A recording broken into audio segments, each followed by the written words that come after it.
Many weapons of war are used by many countries, including those that later become bitter rivals. Here is what happened to the B-29.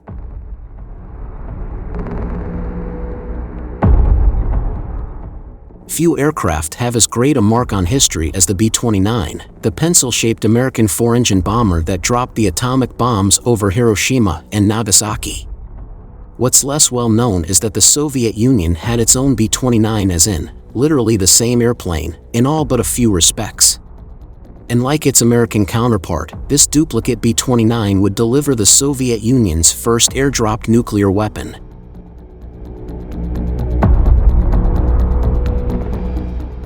The United States' most expensive weapons program during World War II was the development of the ultimate strategic bomber, the B-29 Superfortress. The B-29 exceeded its predecessors in speed, range, and bomb load. It also featured remote-controlled defensive machine gun turrets. While the 11-man crew benefited from a fully pressurized crew compartment, the new B-29s were deployed to the Pacific Theater starting in 1944, where their great range allowed them to launch raids on the Japanese home islands, ultimately including the atomic bombings of Hiroshima and Nagasaki, as well as the even deadlier firebombing of Tokyo. The first units operated out of bases in southern China until the United States captured island bases closer to Japan.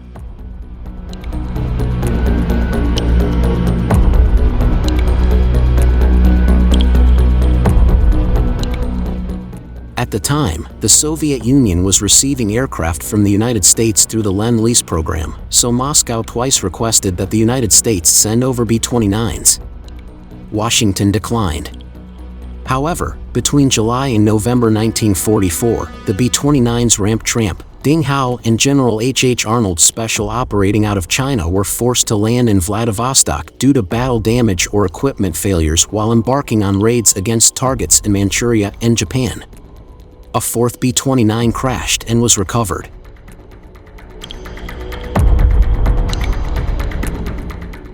Despite the US-Soviet alliance during World War II, the Soviet Union was not yet at war with Japan, so the Soviet authorities seized the American aircraft and refused requests that they be sent back.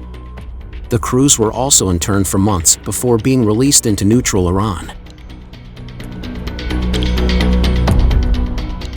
Desiring a new strategic bomber as soon as possible, Stalin instructed the Tupolev Design Bureau to abandon its own design program and instead make an exact copy of the B-29, which they proceeded to do one screw at a time.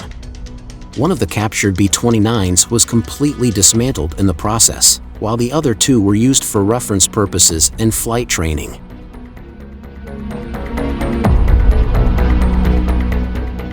A major difficulty for the massive plagiarizing effort was that the B-29 had been designed according to imperial units of measurement, yards, feet, inches, etc.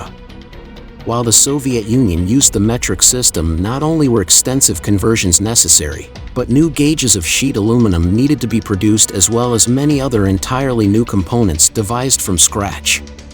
The massive effort ended up involving 60 design bureaus and 900 different factories. The resulting clone plane, dubbed the Tu-4, weighed only slightly more than the original B-29. It did have a few differences. Most notably, the Tu-4 used Russian 2,400 horsepower AH-73 TK radial engines instead of the original 2,200 horsepower duplex Cyclone engines.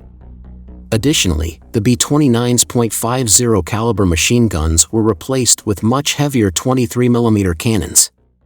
The Tu-4 was slightly slower than the B-29 with a maximum speed of 348 miles per hour, though the Russian plane boasted a higher service ceiling of 36,000 feet to the 31,000 of the B-29. Standard bomb load was also different. The B-29 could lug up to 20,000 pounds of bombs, while the Tu-4 was intended to carry 6 2,200-pound bombs.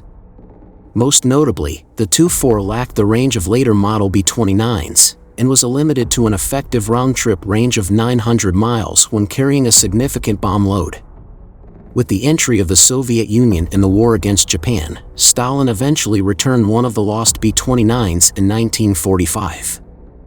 2 years later, Western observers at the Aviation Day Airshow at Ashino Air Base were startled to behold a formation of what appeared to be 4 B-29s flying overhead.